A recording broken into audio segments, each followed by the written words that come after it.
Donc bonjour les sixièmes, aujourd'hui nous testons un petit cours en vidéo via YouTube pour voir un petit peu si ça marche avec vous.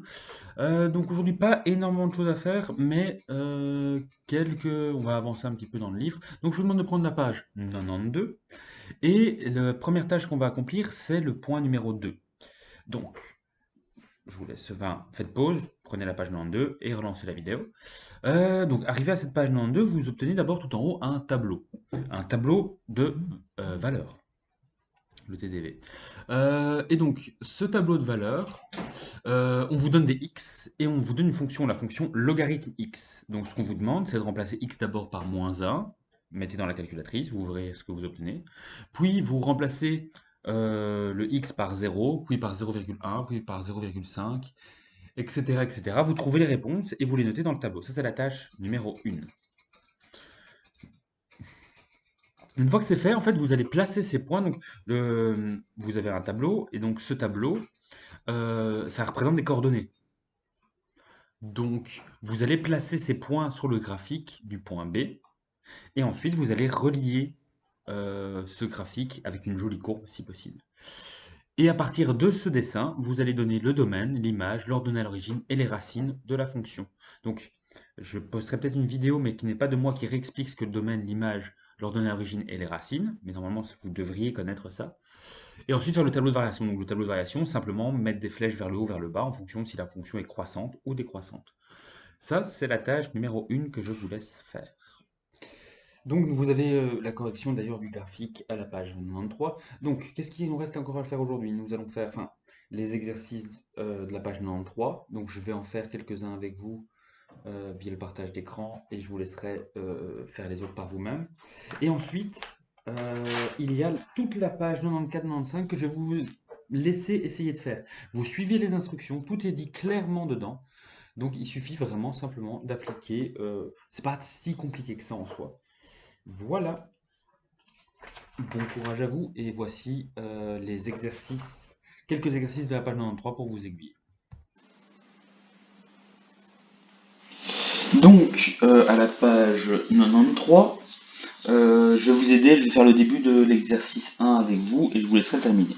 Donc, d'abord, comment calculer le logarithme de 10 exposant quelque chose? Alors, pour rappel, pour calculer en fait un logarithme simple, enfin, donc quand c'est des multiples de 10, en fait, il suffit d'écrire le nombre comme un 10 exposant quelque chose. Donc, ici, ce sera plus simple visuellement. En fait, 10, pardon, 100, c'est 10 exposant 2.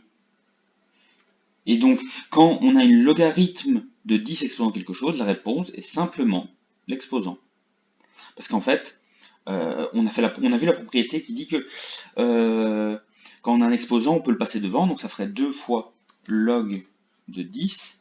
Sauf qu'il faut se rappeler, log c'est quoi? C'est 2 exposants combien pour être égal au nombre qui est là. Donc c'est 1. Et donc la réponse est simplement 2.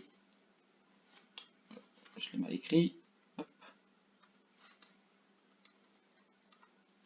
Donc, pour faire simple, et je vous laisserai finir les deux autres par vous-même, mais ici, log de 0,1, ben en fait 0,1 c'est 10 exposant moins 1, et donc la réponse c'est moins 1, tout simplement. Par contre, et donc pour le 10 000 et le 0,00001, c'est parce que c'est des multiples de 10. Par contre, ici, c'est un peu c'est un peu différent. On ne connaît pas, on ne sait pas faire ces calculs-là. Par contre, il y a des propriétés qui sont à la page 92 qu'on peut utiliser. Et en fait, ça rend les choses très très simples. Le logarithme, c'est un outil qui rend les choses très très simples. Parce qu'en fait, quand on connaît, donc j'ai pas recopié tout le tableau, mais on connaît le logarithme de 2, de 3, de 4 et de 26. Et rien que ces quatre numéros-là vont nous permettre de trouver ceci. Il y en aura d'autres, mais ça, je vous laisserai faire. Mais voilà. Donc par exemple, en fait, le logarithme de 6, on ne le connaît pas. Par contre, je connais le logarithme de 2 et de 3. Donc en fait, je peux très bien écrire ben, c'est le logarithme de 2 fois 3.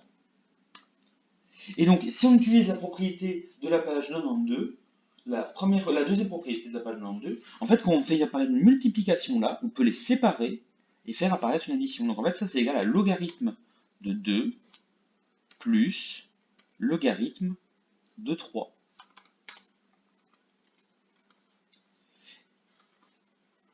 Oh, pardon. Hop, voilà. Voilà. Et ensuite, ici, il suffit de remplacer avec les valeurs qu'on a là-haut. Donc ici, ça me donnera logarithme de 2, c'est 0,30103 plus 0,47712. Et vous faites ça à la calculatrice, vous obtenez la bonne réponse. Donc, et en fait, il suffit de faire ça. Quand c'est des multiplications, c'est encore assez facile. Donc ici, c'est logarithme. Mais 9, pour obtenir 9, c'est 3 fois 3.